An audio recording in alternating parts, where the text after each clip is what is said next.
Hi there, my name is Mr. Starkey, and I am the teacher for the Human Performance class here at Sturgis High School. For those of you that already had this class before, a lot of this information is the same. And if you feel that you can answer the quiz without listening to this, I guess that's your right. I am unable to make it in today and for the first day of school, the second semester, and the second day of school, but I will be here on Wednesday. We're just going to go through the expectations about the class human performance and make sure this is what you expect and that you are clear about the kind of what I expect of you. So quick background about me. I'm originally from Albion, Michigan, which is actually used to be in the same conference as Sturgis. And so I spent a lot of time down here as a youth playing sports and stuff against Sturgis High School. After that, I attended Albion College, which is obviously in the same town. I ran cross country and track at Albion College. And I coached there for about 5 years, and then was a strength and conditioning coach at the University of Michigan for Olympic sports. And after that, I got my graduate degree, or simultaneously got my graduate degree from Western Michigan University. And my first teaching position was in Battle Creek Public Schools. So to be perfectly honest with you, I really enjoyed teaching and coaching in Battle Creek. It was a very fulfilling experience, but when the opportunity came in 2014 to come to Sturgis, I just couldn't pass that up. My second year in Sturgis, I ended up here at the high school teaching the human performance class.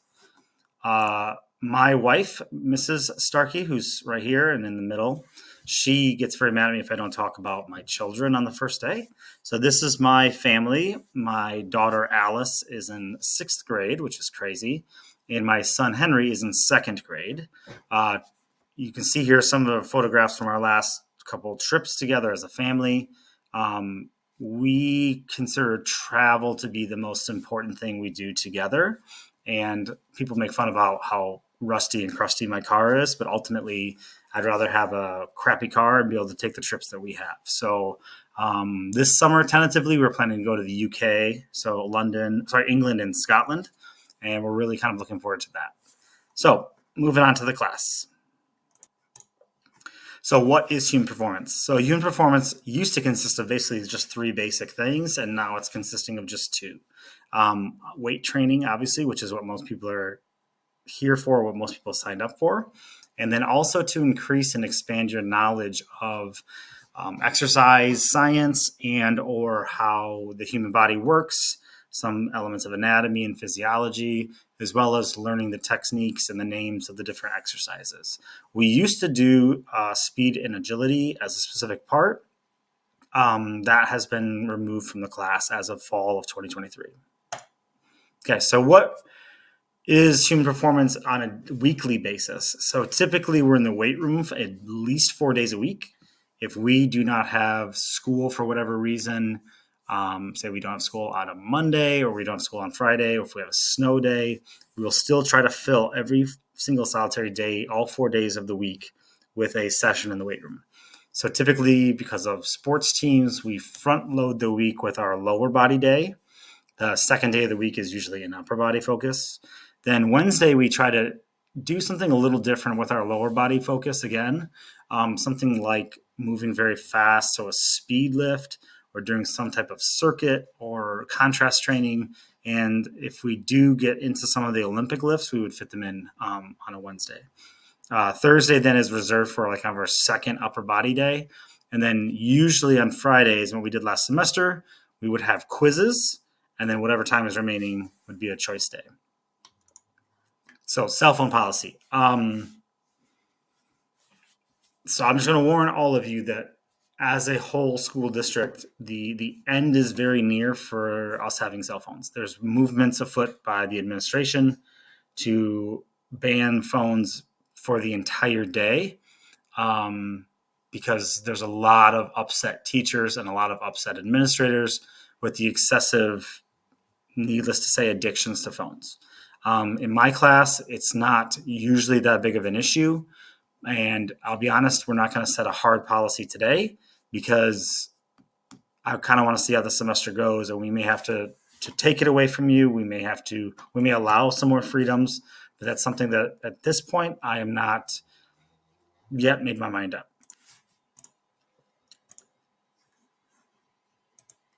Okay. So when it comes to grading, our class is kind of the inverse opposite of the rest of your academic classes. For most of your academic classes, 65% is your assessments. In this class, 65% is your participation grade. Your assessments, such as the quizzes, if we do any kind of final project, all of that is added into the 20% like your homework is for other courses. So again, this is the opposite. So it does matter a lot that you're showing up and that you're dressing out. We'll discuss that in a minute. But a majority of your grade is going to be based on participation. And then a smaller amount, 20% of your grade, is how you do on these quizzes and any other kind of assignments. The final exam itself is worth 15%, which is standard across all of our courses. So just again, I want to make sure this is very clear for people who are taking the class for the first time.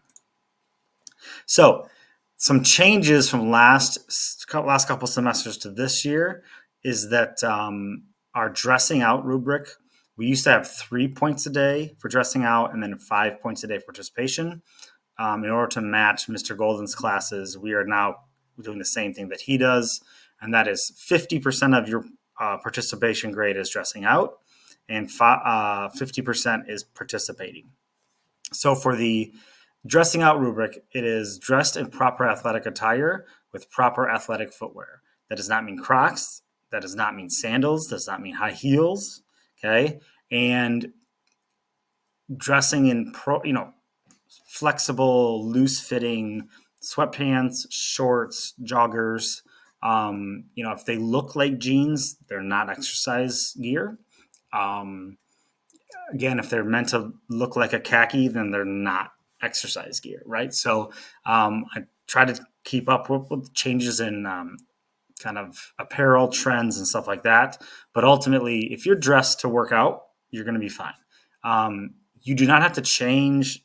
I prefer you change so you don't stink going to your next class, but you do not have to change your clothes. If you walk in every day wearing sweats and a t-shirt, then you could walk in every day to my class and not have to change.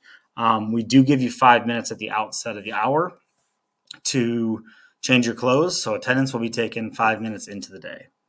At the end of the hour, we give you 10 minutes to, in theory, if you wanted to shower, etc. But anyway, dressing out is now 50% of your participation grade, so it really does matter.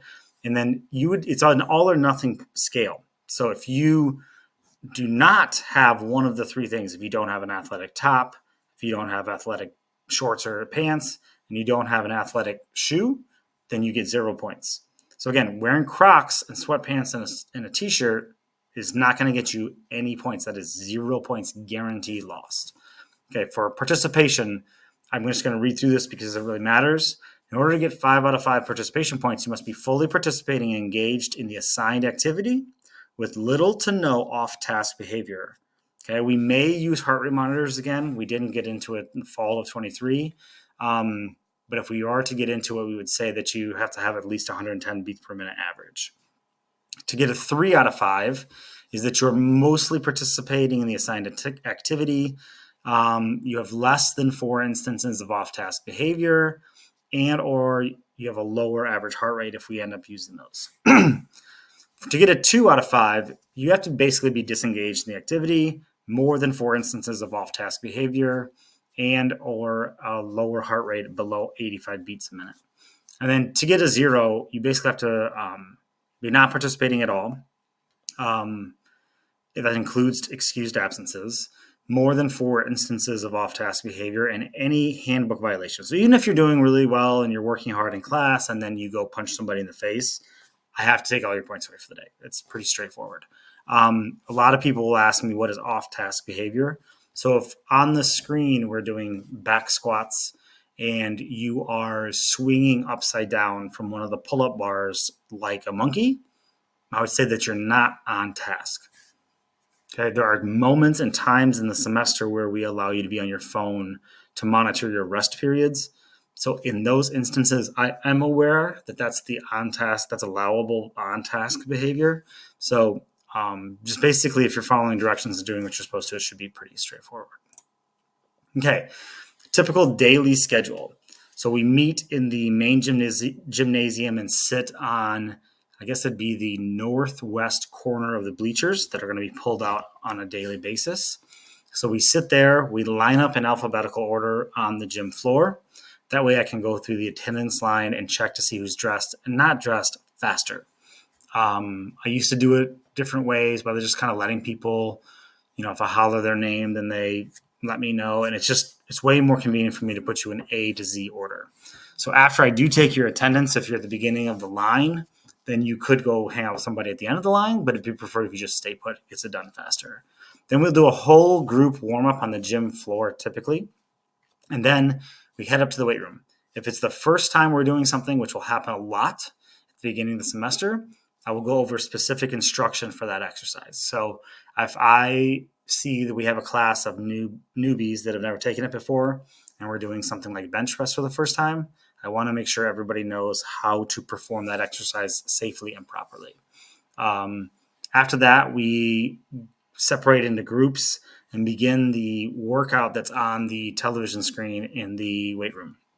And that usually involves anywhere from 3 to 6 sets of a specific amount with a preferred or specific weight for each student. And then we finish that kind of whole group exercise and migrate into the individual exercise. I want to be perfectly clear. The individual exercise portion of this part of the class is intended for you to do it the entire time until I blow the whistle that the class is over. So if some days we might only have 10 minutes available to do our individual or accessory exercises, and some days we might have 25. It does not mean you do one set and then you sit around on your phone. It does not mean you do 2 sets and then you're done. There is no specific amount other than stay busy the entire hour.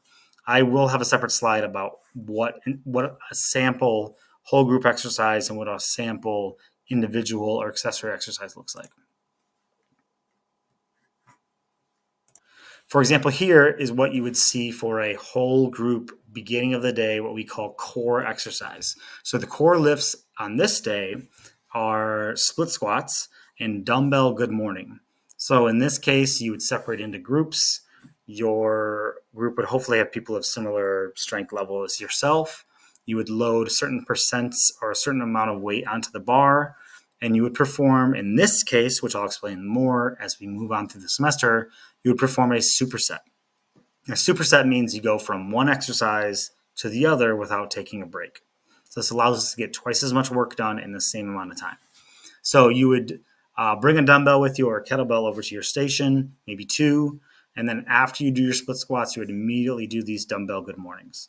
So you might see this slide at some point, but this is very typical today. So what we would do is you would do your 6 of each leg on split squat, then immediately do 8 of these good mornings, take a short break, move on to set 2. A lot of times if you have 4 people at your rack or at your station, it may take several minutes for you guys just to change out the plates and each of you take your turn. This is a very new thing for the 2023-2024 school year. And we have a lot of people in this class that are involved in athletics, which is phenomenal. It's awesome. This is a very good thing you should do. These are the official policies. And you can ask me anytime about what these exact numbers are. So for example, ask yourself question on the left, the scenario on the left. I have a game 3 days from now. You should just do what everybody else is doing. Worst case scenario, it's a very, very difficult workout. If you have 3 days to recover, 48 hours later, you should not have any negative effects for your performance. If it is the end of the season, you're heading into your districts or your regional or beyond championship part of the season, we do make adjustments to this. But until it's kind of that last 2 weeks of the year, we're following these scenarios and these adjustments. Okay, so scenario number 2. I have a game 2 days away. So you're going to take 15% off the load. So if I ask everybody to do 5 sets of 10 reps at 65%, you would then do 50%. You would reduce the load by 15%. Okay. If you have a game or a competition tomorrow, all right, you reduce that load by 25%. So instead of doing 65, you would do 40%. Okay. If it's game day, if it's meet day, you will do the same exercises as everybody else, the same number of reps as everybody else. You're cutting the weight in half. Okay. If you are in a scenario where doing 50% of your maximum ability is too strenuous for you, then you probably have something else going on. You have some other kind of injury, some other kind of genetic disorder. So as far as I'm aware, talking to Mrs. Hopkins, our athletic trainer, no one is in that situation. Unless you have an injury, which is a separate situation we'll talk about when that happens. So failure to comply with these adjustments equals an immediate reduction of participation points. Okay? So again, injuries, and this is the point about injuries. Injuries require an alternative exercise, not sitting out. Okay? I have a hurt knee. I can't do anything. I'm going to play Clash of Clans on my phone. Not an okay situation. That is not what this class is for. Okay, any questions about this? I'd be happy to discuss it with you when I return on Wednesday. Okay, here is an example of what you would see for an accessory lift, or the kind of the individual exercises. We just did a lower body day 2 slides ago. Oops. We did a lower body day to start it. So now we're going to do our individual exercises. So here's an example of about 10 exercises for you to pick from. Okay, most of them are lower body, with the exception of something like the hanging knee lift, the wall ball, and the windshield wipers. All of these are abdominal or core strengthening exercises. So what I would like to be seeing when I look around the room is someone doing death marches, to doing reverse lunges, someone doing the hip flexor exercise, someone hanging from the pull-up bar and lifting their knees. What we don't want to see is people hitting bench press, because this is a lower body day, so we shouldn't be hitting bench press on a lower body day. And this is the kind of thing I'll be looking for, of whether you're on task or off task. Now, if there's a lower body exercise that you're really keen on doing that you don't see up here, then what I would like you to do is to come and ask me. So maybe if you're on the powerlifting team and you think, hey, I want to do this alternative exercise instead, that's fine. Like, especially if it's lower body. But we shouldn't be, especially the wall ball, that's you throwing the ball rotationally against the wall, not trying to throw a tennis ball around at your friends. Those are not apples to apples. These are not same. So you should not be doing it. That would be considered off-task behavior. Okay, so apologies for the adjustment here. In order to have the video and the PowerPoint, I had to turn this into a Google Doc, and it's some formatting issues. But ultimately, what assessments and what testing are we going to do throughout the semester? As you can see here, there's a lot of crossed out stuff. We used to do 7 different tests, and then we would grade you on 5 or 6 of them. So we do not do that anymore. It's complicated, but basically we got rid of the speed and agility testing. We got rid of the endurance testing, and we got rid of the anthropometric testing. So now you are evaluated on your strength levels and your jumping levels, which we use the vertical jump testing apparatus for our jumping tests. So it is not about hitting a certain mark. You're not graded negatively if you are unable to hit some kind of number.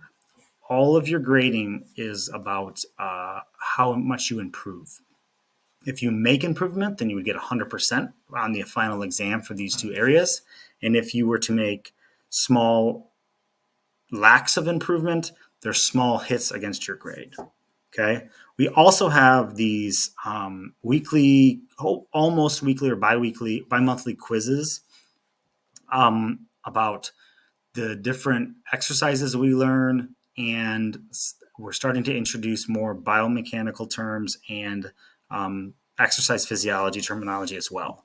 That way you have a deeper understanding, and the goal with this is that you leave high school and you start working out at a private gym of some type, that you're not going to walk in and say that you're working out your biceps by lifting your shoulders, right? That you know that this is not the bicep, that this is the trapezius or the traps. That's the kind of stuff I want you to know, so you're not perceived to be stupid. Last semester, there was a lot of people that struggled with it, but a lot of people also did not take the time to study. In the weight room itself, there are 7 posters in the back of the room that show the basic fundamental core exercises for each of these parts of the body. And that's how we just routinely go through the quizzes. And I'll provide you with at least 3 to 4 days of study time coming in advance of each quiz. So again, expectations. You need to be dressed out and ready to go on a daily basis. Okay. And I know this sounds insane that I even have to read bullet point number 2, but every single semester, someone will ask every day, every single semester, someone who has had the class for several weeks will say, what are we doing today? And I'll say, we're doing bench press today. And they'll say, why do we have to work out? This is an exercise class. If you do not want to exercise, go take something else. And I'm not trying to be rude and I'm not trying to be mean, but we're expecting you to work out 4 days a week. Not 5. There are 5 days in the week. I'm only expecting 4. All right. So if you're thinking like, I don't want to do this, then this is not the class for you. This is not a requirement. For most of you, this is not a needed course. So if you think you're going to be like, I don't really want to do anything, then just take something else. Go take weaving, go take metal shop or something like that. Okay. We do not need people dragging down everybody else's desire to work hard and do their best. So again, we will do warm-ups every day. We will do some type of weightlifting every day. Okay. I would prefer you have your phone in your locker because that'll save you from getting in trouble. There are occasions where I want you to have your phone when we get very heavy with our sets and our repetitions. We require you to have more rest. I think most of you do not actually have watches on you. So without the phone, I don't know how else you're going to time your rest. So that'd be one situation in which I would like you to have your phone. We'll talk more about the phone policy as the pressure increases from the principals for me to kind of really crack down on it. And the quizzes are best done on your Chromebook. For example, our final exam was exclusively done in lock mode on the Chromebooks because I know people cheat pretty badly on these quizzes. But ultimately, I'd prefer you to not have your phone when it's a quiz day. Those are Fridays exclusively, and it's not every Friday, about half of them. Okay, so week 1, I will be absent on Monday, absent on Tuesday, hence this video. So I would like you to watch this video on Monday so that you have some idea of what's expected of you. And then on Tuesday, I will release through Google Classroom or your student email. So at this exact moment, I'm not sure if Google Classroom is fully set up for you. So if it's not, I'll just send it to you via email. But on Tuesday, I would like you to do there's going to be a quiz based on the information in this video. If you would like to rewatch this video in order to answer the questions on quiz day, don't really have a problem with that. If you've taken the class for the 6th consecutive semester, like some of you have, no problem at all if you think you can wing it and pass the quiz. But quiz number 1 is going to be on the rules and expectations. When I return on Wednesday, we will go over weight room safety, kind of orient ourselves around the weight room. Thursday will be your first day you're expected to dress out because we're going to be doing vertical jump testing. Okay, you're not going to be graded out until Monday of week, or I guess it's technically Tuesday of week 2, but you will be doing vertical jump testing this Thursday.